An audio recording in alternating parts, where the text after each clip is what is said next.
اب دیکھو ایک صاحب تھے, انہوں نے مجھے کہا کہ مجھے جوان لڑکے تھے, مجھے بار بار یہ کہہ رہے تھے کہ میں یہ انویسٹ کر رہا ہوں, میں یوں کروں گا اور پھر 20 سال کے بعد اس کا پروفٹ آئے گا. تو میں نے کہا یار آپ ابھی ماشاء اللہ ینگ ہو, ابھی آپ اچھی گاڑی رکھو, ٹھیک ہے نا, ابھی آپ اچھا کپڑا پہنو, ابھی آپ اچھی خوراک کھاؤ. اللہ نے یہ ساری ضرورتیں پوری کرنے کے بعد اللہ نے مزید اگر پیسہ دے دیا تو تھوڑا بہت رکھ لو کل کے لیے.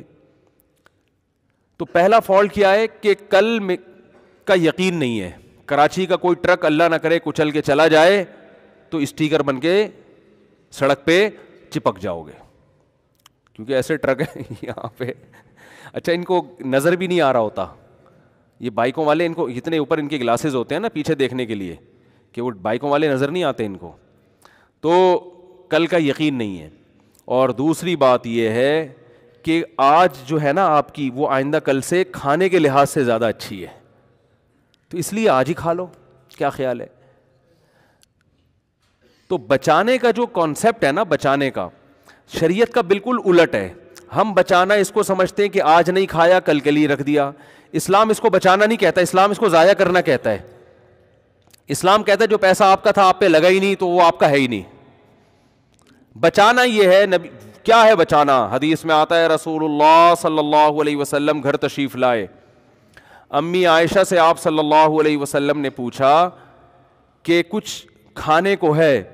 انہوں نے فرمایا کہ ایک ہدیہ آیا تھا ہمارے گھر میں, کچھ بکری کا پایا تھا یا کیا تھا, تو میں نے سارا صدقہ کر دیا, ایک تھوڑا سا کھر اس کا بچ گیا ہے, کچھ اس مجھے پورے الفاظ یاد نہیں ہیں حدیث کے, مفہوم بیان کر رہا ہوں, باقی سارا کیا کر دیا؟ صدقہ. دیکھو ایسی کنڈیشن میں ہماری کیا حالت ہوتی ہے, ہم کہتے ہیں یہ کوئی صدقہ سینٹر کھولا ہوا ہے تم نے, یہی ہوتا نا. ولا يحض على طعام المسکین, قرآن کہہ رہے جس کا آخرت پر ایمان نہیں ہوتا وہ کھانا کھلانے کی ترغیب نہیں دیتا, وہ بیوی کو بھی ترغیب نہیں دیتا کہ بیگم تم نے کیا خیراتی ادارہ کھول کے رکھا ہے, وہاں سے ہدیہ آیا اور تم نے اٹھا کے صدقہ کر دیا. لیکن ہمارے نبی کا چونکہ آخرت پر ایمان تھا, نہ صرف یہ کہ اس پر آپ کو غصہ نہیں آیا بلکہ آپ نے اپریشیٹ کیا, اور ایسے خاندانی طریقے سے اتنے زبردست الفاظ سے امی عائشہ کی حوصلہ افزائی کی, حالانکہ اب کھانے کو آپ کے پاس نہیں ہے, اتنا سا بچ گیا ہے. تو آپ نے فرمایا کہ عائشہ تم جو یہ کہہ رہی ہو کہ سارا صدقہ کر دیا, بچا صرف یہ ہے. فرمایا نہیں, بچا وہ ہے جو صدقہ کر دیا, یہ ختم ہونے والا ہے. میں سمجھا پا رہا ہوں اپنی بات؟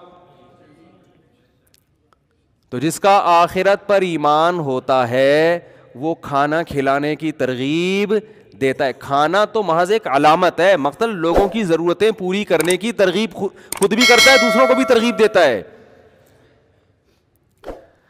تو آج گھروں میں یہ چیزیں کیا ہو گئی ہیں بھائی؟ ختم. بچپن سے بچوں کو پیسہ کمانا سکھایا جا رہا ہے, خرچ کرنا نہیں. گلک خرید کے دے دیتے ہیں ان کو. گلک ہوتا ہے نا, ابھی کیا کہتے ہیں آج کل نئی زبان میں اس کو, ہم تو گلک کہتے تھے, گلک ہی کہتے ہیں کہ اس میں جمع کرو, اس میں جمع کرو, اس میں جمع کرو, اس میں جمع کرو. کمیٹیاں ڈال رہے ہیں, کمیٹیاں ڈال کے پھر نکلے گی. اور عجیب بھکاری پن ہے یار, میرے پاس عجیب قسم کے بھکاری آتے ہیں, میرا دل چاہتا ہے میں ان سے پیسے مانگوں. حقیقت ان کے حالات سے پتہ چلتا ہے کہ جی وہ زکوٰۃ کے پیسے آپ کے پاس آئے ہوئے ہوں گے تو اتنے روپے چاہیے, کیا کرنا ہے, یہ ضرورت ہے, فلانی ضرورت ہے, یہ ضرورت ہے. تو میں کہتا ہوں آپ کی تو اتنی تنخواہ ہے, کہتے ہیں وہ ہم نے کمیٹی ڈالی ہوئی ہے اصل میں آڑے وقت کے لیے.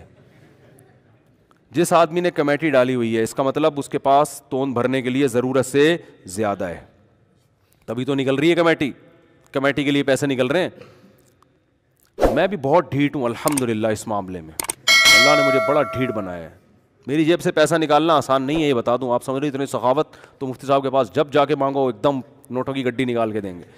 بھیکاری کے لیے میری جیب سے نکلنے کے اصول بہت سخت ہے. اپنی مرضی سے دے دوں تو کوئی مستحق نہیں بھی ہو, اپنے پیسے اگر دینا چاہے انسان, دوسروں کی امانتیں تو غیر مستحق کو نہیں دے سکتا میں, اپنے پیسے مستحق نہیں بھی ہے لے جا بھائی. لیکن آپ ٹرائی کر کے دیکھ لیں, 1 کروڑ روپے میرے پاس پڑے ہوئے ہوں اور آپ آگے مانگ کے نکلوانے کی کوشش تو کر کے دیکھیں. ایسا آپ کا خاندانی قسم کا انٹرویو ہوگا کہ آپ بولو گے ایسا تو ہم جب فوج میں بھرتی ہونے کے لیے گئے تھے نا, ISSB کا امتحان دیا تھا, اس وقت بھی ایسا انٹرویو نہیں ہوا تھا. کیوں لے رہا ہے بھائی تو پیسے؟ ایک صاحب آئے کہ مجھے بہت شدید ضرورت ہے, میں بالکل یہ ہو رہا ہوں, اور بہت ایسے واقعی بڑی ضرورت تھی ان کو, بیماری چل رہی تھی, کوئی پتہ نہیں کینسر تھا کیا تھا, اور اب میں بہت پریشان ہوں, تو مجھے اتنے لاکھ روپے چاہیے, اور واقعی ضرورت تھی. تو آپ کوئی زکوٰۃ سے بھی تعاون کر دیں یا صدقے سے کر دیں. یہ ہے جو کل جن کے ہاں کل کا مفہوم بالکل کیا ہے, چینج ہے. ادھر نبی کی حالت کیا ہے, اپنی ضرورت قربان کر کے کل کے لیے امی عائشہ نے دے دیا تو حوصلہ افزائی کر رہے ہیں, چلو آج بھوکے رہ جاتے ہیں, کل اللہ ہمارا پیٹ بھر دے گا. حدیث میں آتا ہے نا, نبی صلی اللہ علیہ وسلم نے فرمایا قیامت کے دن اللہ اعلان کرے گا, کہاں ہیں وہ لوگ جب میں بھوکا تھا تو انہوں نے مجھے کھلایا, جب میں پیاسا تھا تو انہوں نے مجھے پلایا. کیونکہ قیامت کے دن لوگ بھوک اور پیاس سے تڑپ رہے ہوں گے, تو لوگ کہیں گے اے اللہ تو کہاں سے بھوکا ہو سکتا ہے, تو کہاں سے پیاسا ہو سکتا ہے. تو اللہ کہے گا میری مخلوق بھوکی تھی, اس مخلوق کا جس نے خیال رکھا تو وہ ایسے تھا جیسے اس نے میرا خیال رکھا. دیکھو آپ کسی بچے کو بھوکا ہو کھلا دو, باپ خوش ہوتا ہے کہ نہیں ہوتا, کیونکہ باپ کا اس سے کیا ہے تعلق. تو اللہ کا بھی مخلوق سے تعلق ہے. نبی صلی اللہ علیہ وسلم جب مشرکین مکہ کو یہ باتیں بتاتے تو وہ اعتراض کرتے انطعم من لو یشاء اللہ اطعما. دیکھو کیسے اعتراض کر کے نا کسی بھی چیز پہ آپ اعتراضات کر کے جان چھڑا سکتے ہو. وہ کہتے تھے کہ ہم اگر اللہ چاہتا ہے, اللہ کو اپنی مخلوق کا اتنا خیال ہے تو خود ہی کیوں نہیں کھلا دیتا. نبی صلی اللہ علیہ وسلم جب مشرکین کو ترغیب دیتے کہ غریب مسکینوں کو کھانا کھلایا کرو, تو وہ جواب میں کہتے انطعم من لو یشاء اللہ اطعما. اللہ چاہتا ہے کہ مخلوق کا پیٹ بھرے تو اللہ خود ہی کیوں نہیں بھر دیتا, اللہ خود ہی کیوں نہیں کھلا دیتا ان کو. تو اس لیے ہر اعتراض ایسا نہیں ہوتا کہ اس کا جواب دیا جائے. یہ تو بالکل واضح بات ہے کہ اللہ تو آزماتا ہے اپنے بندوں کو, نظام ہے اس کا, ایک سسٹم بنایا ہے اس نے. تو چاہے تو اللہ دنیا میں غریب رکھے ہی نہیں اور امتحان ہو ہی نہیں. قرآن تو یہاں تک کہتا ہے اگر ہم چاہیں تو سب کو زبردستی ہدایت دے کے جنت میں لے جائیں. ہم تو یہ بھی کر سکتے ہیں, اللہ کو شوق تھوڑی ہے لوگوں کو جہنم میں ڈالنے کا, لیکن اللہ کا ایک نظام ہے کہ جنت میں وہ جائے گا جو امتحان میں پورا اترے گا, جو ناکام ہوگا اس کے لیے جہنم کی آگ ہے, اگرچہ اللہ اس آگ پہ خوش نہیں ہوتا.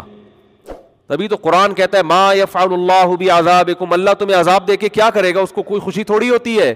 ان شکرتم وآمنتم, بشرطے کہ تم شکر کرو اور ایمان لے کر آؤ. تم شکر کرو ایمان لے آؤ تو کیا ضرورت ہے اللہ کو عذاب دینے کی. اللہ اپنے بندوں کو عذاب دے کر خوش نہیں ہوتا. تو حدیث میں آتا ہے قیامت کے دن اعلان ہوگا کہاں ہیں وہ لوگ جب میں بھوکا تھا تو انہوں نے مجھے کھلایا. دیکھو میں پیسہ خرچ کرنے پر زیادہ فوکس کرتا ہوں اپنے بیانات میں, بدنی عبادت کو میں عام طور پہ زیادہ فوکس نہیں کرتا. بدنی عبادت کرنے والے مارکیٹ میں ہول سیل کے حساب سے ملیں گے. دل میں دولت کی محبت نکل جائے ایسے آپ کو معاشرے میں آٹے میں نمک کے برابر ملیں گے. یہ جو دولت ہے نا پیسہ, آج اس کو لوگوں نے خدا بنا لیا ہے, تبھی چہروں کی رونقیں ختم ہو گئیں. ہر وقت غریب غریب بنا پھر رہا ہوگا, پیسے ہی نہیں ہے, پیسے ہی, جب بھی بات پیسے ہی نہیں ہے یار, گزارا ہی نہیں ہو رہا, پیسے ہی نہیں ہے, گزارا ہی نہیں ہو رہا. یہی رونا ہے منہ سے, پتہ نہیں کیا عجیب. خوش رہا کرو بھائی, بولو یار بنتا تو ایک پراٹھا تھا, دو کھا لیا ہم نے, ٹھیک ہے نا, بنتا تو ایک بھی نہیں ہے. جو نیچرل خوراک ہے نا انسان کی 2 ٹائم ہے, یہ پراٹھے تو صبح صبح, یہ تو گریوی ہے. اللہ گریویاں بھی کھلا رہا ہے پھر بھی کہتے ہیں پیسے ہی نہیں ہے, کرائے کے گھر میں رہ رہا ہوں. وہی منہ سے برستا رہے گا. ان کو کسی وظیفوں سے سکون نہیں ملنے والا, یہ پھر سکون کے لیے جاتے ہیں وظیفے بتاؤ. اور تمہارے اندر جو دنیا کی محبت کے گٹر ابل رہے ہیں نا, پیسہ, جو تم نے, ہندو تو پتھر کے بنے ہوئے بت کی عبادت کرتا ہے, آپ نے ان بتوں کو دل کے اندر داخل کر دیا ہے. یہاں سے نکالو, اور یہ جب تک روکڑا خرچ نہیں کرو گے نکلے گا نہیں ہے, یہ بتا دوں. اس کے لیے روکڑا خرچ کرنا ضرور, زبانی تقریروں سے نہیں ہوگا. نوٹوں کی گڈیاں نکال کے ہدیے دیا کرو بھائی کو, بہن کو, اور صدقہ خیرات کیا کرو. اور نبی صلی اللہ علیہ وسلم نے فرمایا سب سے بہترین صدقہ وہ ہے تأمل الغنا وتخشى الفقر, کہ تمہیں ڈر ہو کہ صدقہ کیا تو کہیں غربت نہ آ جائے, اور نہیں کیا تو پیسہ بنا لوں گا مزید. اس ملی جلی کنڈیشن میں جو پیسہ نکلے گا اس پہ کیا ملے گا آپ کو, ثواب, اور اللہ اس پہ خوش ہوگا, اس پہ مال میں برکتیں دے گا کہ مجھ پہ توکل کرتا ہے. سمجھتے ہو کہ نہیں سمجھتے؟ تو پیسے کو ایسا خدا بنایا ہوا ہے بھائی بس کرو یار, میرا بنگلہ, میری گاڑی, میرے پیسے, میرا بستر, میری بائک. ٹھیک ہے دوستوں یاروں میں تھوڑا بہت شکر کے طور پہ ٹھیک ہے یار, گاڑی نہیں خریدی ہے, مٹھائی ہو جائے تو اچھی بات ہے, یہ شکرانے کے طور پہ تو ٹھیک ہے. فخر کرنے کی چیزیں نہیں ہیں یہ تو کھلونے ہیں مٹی کے.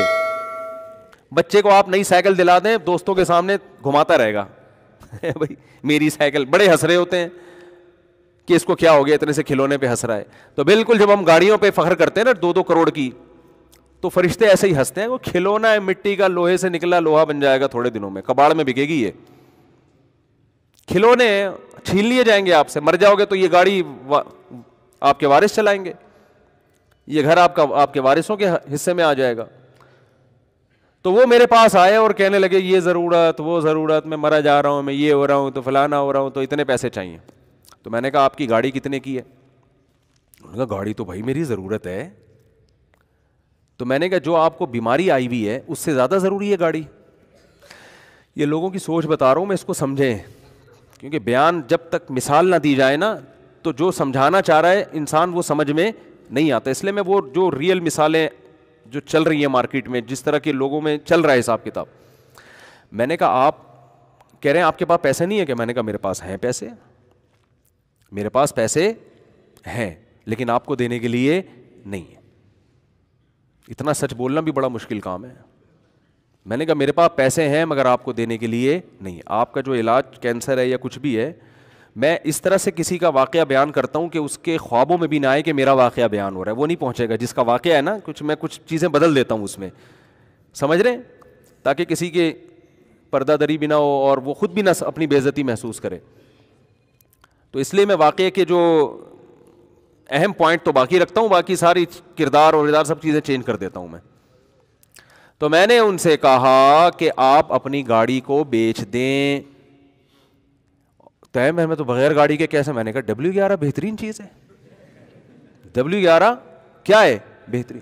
میں نے کہا گاڑی بیچیں اور یہ پیسہ آپ علاج پہ لگائیں, اور پھر آپ کے پاس اگر کنوینس کے پیسے بھی نہ ہوں تو W11 کے کرائے کے لیے میں آپ کو زکوٰۃ دینے کے لیے تیار ہوں. یہ تو واقعی پھر پیدل تھوڑی جائے گا نا, لانڈی یا صدر کہیں جا رہا ہے تو پیدل تھوڑی جائے گا.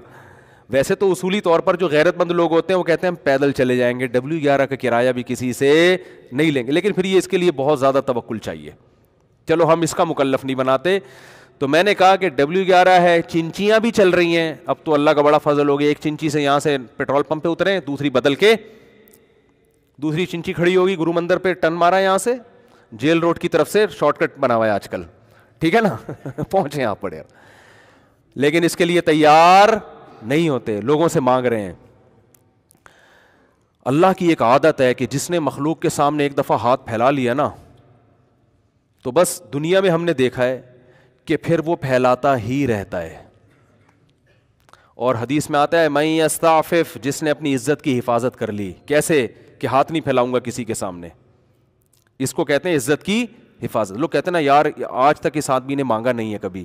اچھا لگتا ہے نا یہ جملہ, ورنہ کبھی سسر سے پیسے مانگ رہا ہے, کبھی سالوں سے مانگ رہا ہے, کبھی کس سے مانگ رہا ہے, کبھی کس سے مانگ رہا ہے, تو منگتا بنا رہتا ہے.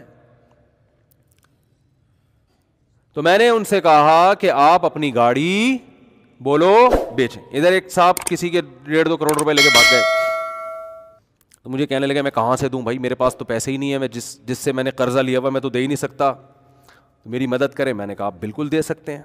میں کہاں سے دوں؟ میں نے کہا اپنا گھر بیچو, دے دو اس کے 1.5 کروڑ. کہہ رہے گھر بیچ کے روڈ پہ آ جاؤ. میں نے کہا روڈ پہ نہیں آئیں گے آپ کرائے پہ لے لیں گھر. میں نے کہا پھر اگر کرائے پہ بھی پورا نہیں ہوتا, کرایہ بھی جیب سے نہیں نکل رہا, تو پھر ہم آپ کے ساتھ انشاءاللہ تعاون بولتے کیوں نہیں کریں گے, کیونکہ گھر بیسک ضرورت ہے انسان کی, روڈ پہ تو نہیں رہ سکتا نا. پیسے پہ سانپ بن کے بیٹھے ہوئے ہیں اور کہتے ہیں یہ جو قرض دینے والا مجھ سے پیسے مانگ رہا ہے, اور دیکھو میرا خیال بھی نہیں ہے, میں غریب آدمی ہوں. غریب کہاں سے ہے؟ 240 گھر کا 200 گز کا گھر لے کے بیٹھا ہوا ہے, 3 اسٹوریاں بنی ہوئی ہیں اس کے اوپر, بیچ بھائی اس کو. تو کہہ رہے نہیں یہ میں کہاں جاؤں گا, یہ آپ کا ہیڈک نہیں ہے, یہ اس کا ہیڈک نہیں ہے جس نے آپ کو پیسے دیے کہ آپ کہاں جائیں گے. اس کے 1.5 کروڑ حلال کر دیے جو آپ پر حرام تھے, اس کو نصیحتیں کی جا رہی ہیں. تو میں نے کہا بھائی ابھی دے دو تو آسانی سے نکل آئیں گے, ورنہ قیامت کے دن جو ہے نا یہ 1.5 کروڑ میں تمہاری جتنی نمازیں اور جتنے تبلیغ کے چلے اور 4 مہینے اور جتنے حج یہ سارے نکل جائیں گے. پھر وہ ابھی آسانی سے معاملہ چھوٹ جائے گا. نبی صلی اللہ علیہ وسلم تو جنازہ نہیں پڑھاتے تھے جو کسی کے پیسے لے کے دنیا سے چلا جاتا تھا کہ قرض ہے اس کے اوپر. آپ نے فرمایا شہید کا ہر گناہ معاف ہوتا ہے مگر قرض شہید کا معاف نہیں ہوتا. کسی نے کاروبار میں پیسے لگائے, آپ کھا گئے تو یاد رکھو شہادت بھی ملے گی تو یہ معاف نہیں ہوگا, پیسے دینے پڑیں گے آپ کو. ایسے کسی کا مال اتنے نمازی یہ کام کر رہے ہیں, کسی کا مال کھانا اتنا آسان کام بن چکا ہے کہ نمازیوں میں یہ کام ہو رہا ہے, کیونکہ وہ نماز کی اہمیت تو جانتے ہیں, مال کھانا کتنا بڑا جرم ہے اس کا ان کو پتا نہیں ہے. تو میں جو اپنے بیانات میں بدنی عبادت سے زیادہ پیسوں کی ترغیبات جو دیتا ہوں نا, خرچ کرو, اس کی وجہ یہ ہے کہ اللہ کو دنیا کی محبت پسند نہیں ہے. اللہ چاہتے ہیں اس کو مسافر خانہ سمجھو. مسافر خانہ آپ سمجھتے ہو یا نہیں سمجھتے, اس کا آپ کے نمازی یا حاجی ہونے سے پتہ نہیں چلتا, اس کا آپ کا صدقات و خیرات سے اور آپ دوسرے کا حق ٹائم پہ ادا کرتے ہو یا نہیں کرتے اس سے پتہ چلتا ہے. لوگ کیا کرتے ہیں, پیمنٹ کا ٹائم آ گیا, 1 تاریخ کو پیمنٹ کرنی ہے آپ نے, لیکن آپ کہتے ہو کہ چونکہ مانگ نہیں رہا تو کیوں نہ اس سے فائدہ اٹھا کے ان پیسوں کو میں کسی بزنس میں لگا دوں, تھوڑے دن بعد اس کو واپس کر دوں گا. یہ بھی لالچ ہے, ہوس ہے کہ اگلے کا پیسہ آپ نے ادا کرنا ہے اور آپ اس سے کیا کر رہے ہو. جیسے بینک میں آپ پیسہ چھوڑ دو تو سود کماتا رہتا ہے نا, بینک تو خوش ہوتا ہے نا. دیکھو بینک آپ کو سہولت دیتا ہے جب چاہو پیسے نکال دو, لیکن خوش نہیں ہوتا کہ آپ پیسے نکالو. بینک آپ کو سہولت دیتا ہے, آپ کے 1 کروڑ ہیں, 10 کروڑ ہیں, 20 کروڑ ہیں, جب آپ چیک لے کے پہنچ جاؤ گے بینک پابند ہے قانوناً کہ آپ کو بولو نا دے, لیکن خوشی اس پہ ہوتی ہے کہ دے مانگو آپ, خوشی اس پہ ہوتی ہے کہ آج کے بجائے کل لے لو تو ٹھیک ہے, جتنے دن پڑا رہے گا اس سے پیسہ کمائے گا آپ کے پیسے سے. تو آج تاجروں کا بھی یہی حال ہے کہ جو ایگریمنٹ ہوا تھا اس ایگریمنٹ پہ پیسے نہیں دیتے, اگر مانگنے آ جائے تو پریشان ہوتے ہیں, ٹرخاتے ہیں, ٹہلاتے ہیں, کل پرسوں ان کو پتا ہے کہ جتنے دن پڑا رہے گا بزنس میں لگا رہے گا. یہ نیچ حرکت ہے, گھٹیا حرکت ہے, یہ اس کی علامت ہے آپ نے ان دیواروں اینٹوں سے دل لگا لیا ہے. بھائی خاندانی طریقے سے پیسے کماؤ, 2 پیسے جو عزت کے ساتھ ہوں وہ زیادہ بہتر ہے اس قارون کے خزانے سے جو لوگوں کا پیسہ آپ زبردستی اپنے پاس گھما رہے ہو. اسلام میں سب سے پہلے جان کی حفاظت, اس کے بعد عزت کی حفاظت, تیسرے نمبر پہ پیسے کی حفاظت ہے. اور آج ہماری نظر میں سب سے پہلے پیسہ ہے, اس کے بعد جان ہے, عزت گئی. بولو بھائی, وہ اگر بچ جائے تو ٹھیک ہے, نہیں بچے تو عزت ذلت سے کیا ہوتا ہے بھائی. 2 گالیاں سنا دے گا نا, بول دے گا بھائی اتنی بڑی داڑھی رکھ کے پیسے نہیں دے رہا, یہ بول دے گا نا, تو یہ تو سنتے رہتے ہیں, اپنے سسر صاحب سے سنتے رہتے ہیں اس طرح کی تانے. ہم عزت دار آدمی کی نظر میں یہ تانا بہت خراب ہوتا ہے. عزت دار آدمی جو ہے نا اس کو یہ تانا کہ کوئی آپ پر یہ الزام لگا دے کہ آپ نے اس کے پیسے کھائے ہوئے ہیں, اس کی نظر میں شرم سے ڈوب مرنے کا مقام ہوتا ہے یہ کہ بھائی میرے اوپر یہ الزام کیسے لگ گیا. میں ایک سبزی والے کا واقعہ سناتا ہوں نا اکثر, نہیں وہ چونے والا سبزی والا نہیں, وہ تو بہت ہی عزت دار آدمی تھا, خاندانی. یہاں ایک سبزی والا ہوا کرتا تھا, پتہ نہیں 10-12 سال سے کہاں غائب ہے, غریب آدمی سبزی بیچتا تھا. یہ واقعہ میں نے کئی بار سنایا ہے لیکن ہے بڑا خاندانی واقعہ. میں وہاں اس کے پاس اکثر جا کے بیٹھا کرتا تھا, بڑا نیک شریف آدمی تھا اور بڑی محنت کرتا تھا, وہ عزت دار تھا. مجھے بڑا اس سے دوستی ہو گئی, 10-12 سال پرانی بات ہے. اکثر میں وہاں جا کے بیٹھتا, ہم چائے وائے پیتے, میری ویسے ہی اس سے میرا کوئی لین دین نہیں تھا, بس مجھے ویسے ہی گپ شپ کے یار بڑا اس کی باتیں میں بڑا مزہ تھا. یہاں KPK سے تعلق تھا اس کا, اردو بھی بیچارہ پشتو آتی تھی تو اردو ٹوٹی پھوٹی بولتا تھا. ایک دن کیا ہوا, میں بیٹھا ہوا ہوں 10-15 منٹ نا, میں اس کے پاس جا کے بیٹھتا تھا. میں بیٹھا ہوں, ایک خاتون آئی اور انہوں نے اسے کہا کہ تم نے جھوٹ بول کے یہ سبزی دی ہے مجھے. تو اس نے کہا کہ باجی یہ سبزی غلطی سے چلی گئی ہوگی آپ کے پاس, تھوڑا سا اس میں داغ واغ لگا ہوا تھا, تو میں کوئی دھوکے باز آدمی نہیں ہوں, کوئی بات نہیں, چینج کر دیتا ہوں میں. اچھا وہ روزانہ کی کسٹمر تھیں اس کی, روزانہ کے کسٹمر کو تو انسان کبھی بھی بولو کبھی بھی نہیں چھوڑتا. وہ تو سر پہ جوتے بھی لگایا, کہتا نہیں سبزی مجھ سے ہی لیا کرو, میں جوتے کھا لوں گا, کیونکہ پیسہ ہے نا, عزت کی تو کوئی ویلیو نہیں ہے.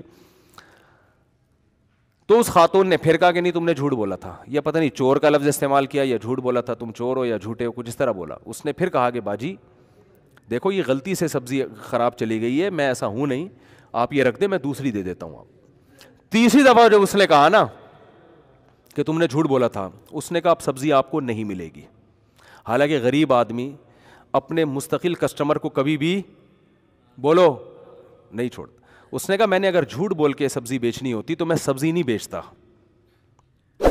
اگر میں نے حرام کمانا ہوتا نا تو پھر میں یہاں محنت نہیں کرتا. اب وہ خاتون کو لگا کہ اس کو تو غصہ آ گیا ہے, تو وہ معافی مانگنے لگی. اس نے کہا نو معافی. اس نے کہا معافی وافی نہیں ہے, بس جاؤ, میٹر شارٹ ہو گیا ہمارا. اب وہ بیچاری پیچھے پڑی ہوئی ہے, دیکھ چل چھوڑ دے یار, تو یہ رکھ لے بس کوئی بات نہیں. اس نے کہا نہیں, تم نے مجھے بولا کہ جھوٹ بولتا ہوں میں چور ہوں, اب نہیں ملے گی. وہ بھائی اس نے حد کر دی, لیکن یہ بھی اڑ گیا. بظاہر آپ کو لگے گا یہ سبزی والا بد اخلاق تھا, لیکن مجھے لگا کہ یہ آدمی, اس کا بلڈ کیا ہے, یہ کسی خاندانی باپ کا خاندانی بیٹا ہے. نہیں آ رہی بات, یہ تھوڑی کہ کچھ بھی بول دو. اب دیکھو آدمی جو سچی مچی کا جھوٹا یا چور ہوتا ہے نا, اسے جب بول دو چور ہے تو ایک دم مصنوعی غصہ آئے گا اس کو, مصنوعی, مجھے چور بولا. اندر اندر سے خوش ہو رہا ہوگا کہ آپ, جیسے ایک وہ چور کو پکڑ کے لایا گیا نا عدالت میں, تو جج نے غصے سے اس کو بولا کہ تم نے کمبخت اتنی خوبصورتی سے اتنے روپے چرائے ہیں کہ کسی کو کانوں کان بھی خبر نہ ہوئی. کہہ رہے شکریہ سر, آپ پہلے آدمی ہیں جنہوں نے میرے فن کی اتنی بہترین انداز میں تعریف کی ہے. جج صاحب آپ کا بہت شکریہ, پہلے, ورنہ آج کل سب اناڑی کہتے تھے مجھے, آپ پہلے آدمی ہیں جو اس کرسی پہ بیٹھ کے میرے فن کی تعریف کر رہے ہیں. تو جو چور ہوتا ہے اس کو تھوڑی اس سے کہ اس کو کوئی چور بول دے, جو نہیں ہوتا اس کے لیے تانا بہت برا. تو میرے بھائی اگر آپ بھکاری نہیں ہو, اگر آپ پیسوں کے معاملے میں 2 نمبر نہیں ہو, تو لوگوں کو وقت پہ ان کی پیمنٹ بولو نا دے دیا کرو. کرایہ دار ہو تو مالک مکان کو پہلی تاریخ کو خود اچھے بچوں کی طرح فون کر کے پیمنٹ دے دیا کرو کہ اپنا اکاؤنٹ نمبر بھیج دیں, میں اس میں خود ہی ٹرانسفر کر رہا ہوں. خود آپ کی ذمہ داری ہے یہ, وہ نہیں پیچھے پڑا رہے جیسے وہ بھکاری نہیں پڑے رہتے گھنٹیاں بجا بجا کے, ابے نکل یار 6 تاریخ ہو گئی, 7 تاریخ ہو گئی, 8 تاریخ ہو گئی, اور آپ پیچھے پڑے ہوئے ہو. آپ بولے تو پہلی تاریخ ہوتی ہے اور کم بخت گھر پہ آ کے کھڑے ہو جاتے ہو. تم گزارا نہیں ہوتا, تم لینڈ لارڈ ہو, تمہیں کیا ضرورت ہے. تو یہ نصیحتیں نہیں کیا کرو اس کو. لوگ اکثر مجھے کہتے ہیں کہ کرایہ دار جو ہے نا, مالک مکان کرایہ داروں پہ ظلم کرتے ہیں. میری رپورٹ اس کے بالکل برعکس ہے. ظلم کرایہ دار مالک مکان کے گھر کی, حالانکہ میرا ذاتی گھر نہیں ہے, نہ میرا کوئی ذاتی گھر ہوگا تو کرائے پہ دوں گا نا, میں تو خود کرایہ دار ہوں. لیکن حقیقت یہ ہے کہ کرایہ دار مالک مکان کے گھر کی ایسی واٹ لگا کے جاتا ہے کہ جتنا کرایہ اس مالک مکان نے 5 سالوں میں وصول کیا ہے نا, سارا اس گھر کی ریپیئرنگ میں لگ جاتا ہے. کیونکہ امانتوں میں خیانت کرنے میں بہت مزہ آتا ہے آج کل. آپ یہ کرایہ دار یہ سمجھ کے استعمال نہیں کرتا کہ میرا گھر ہے, پھر کلر بھی اسی سے کروا رہا ہوگا. ٹھیک ہے نا, 5 سال ہو گئے کلر نہیں کیا, تو سارا کام الٹا چل رہا ہے معاشرے میں. تو جلدی سے بات کو سمیٹ کے ختم کرتا ہوں. تو میرے بھائی, دل سے دنیا کی محبت نکالنے کے لیے وہی اصول ہیں جو قرآن نے بیان کیے, کہ آپ کہتے ہیں روپیہ بچائیے کل کام آئے گا, قرآن کہہ رہا ہے روپیہ بچاؤ کل کام آئے گا. لیکن وہ کل جو یقینی ہے اور اس میں تم جوان ہوگے, تمہیں ضرورت ہوگی. آج جو کل آنے والی ہے اس کل کا تمہیں یقین نہیں ہے. تو اس لیے قرآن کی آیت پڑھ کے بس اپنے بیان کو ختم کرتا ہوں. اللہ تعالیٰ فرماتے ہیں یا ایھا الذین آمنوا لا تلہکم ازواجکم واولادکم عن ذکر اللہ ومن یفعل ذلک فاولئک هم الخاسرون. تمہیں اللہ کی یاد سے, صدقہ اور خیرات سے تمہاری اولاد اور گھر والے غافل نہ کریں. کیونکہ عام طور پہ گھر والے تو یہ چاہتے ہیں کہ بس سب کچھ کس کے لیے ہو جائے, ہمارے لیے ہی ہو جائے. آگے فرمایا انفقوا مما رزقناکم, جو رزق ہم نے تمہیں دیا اس میں سے خرچ کرو. من قبل ان یاتی احدکم الموت, اس سے پہلے کہ موت کا وقت آ جائے. فیقول ربی, تو پھر تم پتہ ہے کیا کہو گے, لولا اخرتنی الی اجل قریب, تو مجھے تھوڑے دنوں کے لیے اور مہلت دے دے تو میں کیا کروں گا, فاصدق, میں صدقہ کروں گا, واکن من الصالحین, اور صدقات و خیرات کرنے والے جو دیگر نیک لوگ ہیں ان کی فہرست میں شامل ہو جاؤں گا. اللہ فرماتے ہیں وَلَن يُؤَخِّرَ اللَّهُ نَفْسًا إِذَا جَاءَ أَجَلُهَا, کسی نفس کو اللہ ہرگز مہلت نہیں دیتا جب اس کی موت کا وقت آ جاتا ہے. اور نبی صلی اللہ علیہ وسلم نے فرمایا انسان کہتا ہے میں ذرا اپنے بنیادی حدیث کا مفہوم بیان کر رہا ہوں, میری یہ بنیادی ضرورتیں پوری ہو جائیں تو میں صدقہ کروں گا, میں کروں گا ابھی یہ کام, ابھی تو بچیوں کی شادی, ابھی تو یہ بحریہ ٹاؤن کے پلاٹ کی قسطیں چل رہی ہیں, ابھی تو یہ ہو رہا ہے, ابھی تو یوں کرنا ہے, ابھی تو یوں کرنا ہے, ہوتے ہوتے مجھے ڈر لگتا ہے ریاض ملک کہیں مجھے چھاؤں میں نہ مل جائے, بس وہ تو مجھے پکڑ کے بولے گا یار میرے بحریہ ٹاؤن کی تم نے تو ایسی کی تیسی کر دی. تو میں تو بحریہ ٹاؤن ایک ایگزامپل, میں تو ڈیفینس کو بھی یہی سمجھتا ہوں, ٹھیک ہے نا, میں تو کلفٹن کو بھی یہی سمجھتا ہوں, مجھے بحریہ ٹاؤن سے کوئی چڑ نہیں ہے. آپ بحریہ ٹاؤن میں, ہو سکتا ہے کل میں بحریہ ٹاؤن میں گھر لے لوں. تو کسی کی بات کے دعوے کو سمجھنے کی کوشش کرنی چاہیے, وہ کہہ کیا رہا ہے. بحریہ ٹاؤن میں گھر لینا غلط نہیں ہے, دل لگانا بولو غلط. اس گھر کو دل میں نہ لے کر آئیں, گھر میں رہیں, گھر کے اندر آپ رہ سکتے ہیں, گھر کو اپنے اندر نہ لے کر آئیں. ہے ٹھیک ہے, نہیں ہے تو بھی ٹھیک ہے, کوئی ٹینشن کی بات نہیں ہے. تو خیر کیا کہہ رہا تھا, بات کہاں سے کہاں نکل جاتی ہے, اتنا دماغ منتشر ہوتا ہے نا. تو اللہ نے کیا فرمایا, ہاں نبی صلی اللہ علیہ وسلم نے فرمایا کہ انسان کرتا رہتا ہے خرچ, کہتا ہے کہ میرا یہ کام بھی ہو جائے, یہ کام بھی ہو جائے, یہ کام بھی ہو جائے, ہوتے ہوتے ہوتے ہوتے پھر جب آخری وقت آتا ہے تو کہتے ہیں اب لفلان ان قضا, فلاں مدرسے میں اتنے دے دو, فلاں مسجد میں اتنے لگا دو. فرمایا اب نہیں, قد کان لفلان, اب یہ تمہارے وارثوں کا ہو چکا ہے. خوب طبیعت سے عیاشی تو کر لی ہے, اب بچوں کو محروم کرنے کے لیے کیا کر رہے ہو, صدقے خیرات ہے بھائی. تو بچے بھی الزام لگائیں گے نا, ابا خود تو لائف کو بڑا طریقے سے انجوائے کر لیا, سارے خرچے پورے کر لے, اب بڈھے ہو گئے, اب ہمیں تھوڑی سی رالیں ٹپکا رہے ہیں کہ ابا کی طارق روڈ کی یہ دکان مجھے ملے گی. بڑا بیٹا کہہ رہا ہے, بیٹی کے ذہن میں آ رہا ہے کہ ابا کے جو وہاں جو ابا نے فلیٹ بک کرایا ہے وہ کس کے حصے میں آئے گا, میرے حصے میں. اب انسان کہتا ہے نہیں وہ فلاں دکان جو ہے وہ جامعۃ الرشید کے حوالے کر دی جائے. دیکھو ہم درمیان میں چندے بھی مانگ رہے ہوتے ہیں, اسٹائل ہے ہمارا. فلاں دکان بنوری ٹاؤن کے حوالے کر دی جائے, فلاں دکان دارالعلوم کرنگی کے حوالے کر دی جائے, فلاں جو ہے نا کسی ٹرسٹ کو دے دی جائے جو بیوگان کے لیے. تو بچوں کے دل میں نفرت پیدا ہوگی کہ نہیں ہوگی؟ نبی نے فرمایا اب تو فلاں سے, اب تو فلاں کا اللہ چاہ رہا ہے کہ فلاں کا ہو جائے, جو بچے ہیں ان کا ہو جائے. تو جب جوانی کھانے کی تھی خوب نچوڑ دیا طبیعت سے ہے بھائی, اور بچوں کو محروم کرنے کے لیے اب کیا ہو رہے ہیں, صدقے. کیونکہ اب پتہ ہے بھائی اب تو نہ منہ میں دانت ہے بادام کھانے کے لیے, تو بادام کا ڈبہ فلاں بیوہ کو جا کے دے دو جا کے, ہے بھائی. جب منہ میں دانت ہی نہیں ہے بادام چبانے کے لیے, تو جتنے اخروٹ رکھے ہوئے تھے بیگم وہ ماسی کو, بولو نا, بولنے پر پابندی لگائی ہے کیا, بیگم وہ ماسی کو پکڑا دو وہ سارے اخروٹ کا ڈبہ. اب بچہ کہہ رہا ہوگا ابا آپ کے دانت نہیں ہیں, ہمارے تو ہیں نا, ہمیں تو کھانے تو. تو وہ یہ سیٹ اپ چل رہا ہے مارکیٹ میں. تو اب میں اوبر میں گاڑی ڈرائیو نہیں ہوتی اب, تو گاڑی بیچ دو, ایدی سینٹر کو دے دو یہ گاڑی, ہم اوبر میں جایا کریں گے. تو بچہ کہے گا ابا آپ کی بینائی کمزور ہوئی ہے, ہماری بینائی کمزور نہیں ہوئی ہے. تو اس لیے نبی نے فرمایا اب تو فلاں کا ہے بھائی, اب تو اولاد کا حق ہے اس سے متعلق. تو اس لیے جوانی میں, اس کا مطلب یہ نہیں کہ بڑھاپے میں صدقے نہ کریں, یہ تو ایک مثال دی گئی ہے. تو اس سے پتہ چلتا ہے کہ جوانی میں دنیا سے دل نہیں لگانا. جس نے جوانی میں دنیا کو مسافر خانہ سمجھا, اس کی زندگی اللہ اس میں بہاریں پیدا کریں گے, برکت پیدا کریں گے. اور اللہ کیا فرماتے ہیں, من ذا الذی یقرض اللہ قرضا حسنا, کون ہے جو اللہ کو قرضہ دے. اللہ اس صدقے کو صدقہ نہیں مانتے بلکہ قرضہ قرار دیتے ہیں کہ تم مجھے قرضہ دے رہے ہو. فیضاعفہ لہ اضعافا کثیرا, اللہ اس قرضے کو کئی گنا بڑھا کے لوٹائے گا. سخی آدمی کے پاس مال کی ریل پیل ہوتی ہے, کنجوس آدمی کا مال ایسے ہی سڑ جاتا ہے جیسے کنویں میں کھڑا ہوا پانی سڑ جاتا ہے. اور کنواں اگر سخاوت دکھائے اور لوگوں کو سیراب کرتا رہے تو اس کی سوتیں کھلتی ہیں اور اس کی دراڑوں میں پانی اور پریشر کے ساتھ آتا ہے, تازہ پانی آتا ہے.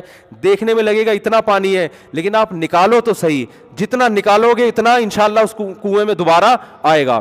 تو وہ کنواں بنے جو لوگوں کو سیراب کرتا ہے, وہ کنواں نہ بنے جو اپنا پانی لے کے دفن ہو جاتا ہے. اللہ تعالی ہم سب کو سمجھنے کی, عمل کی توفیق عطا فرمائے, اور دنیا مردار کی محبت اللہ ہمارے دلوں سے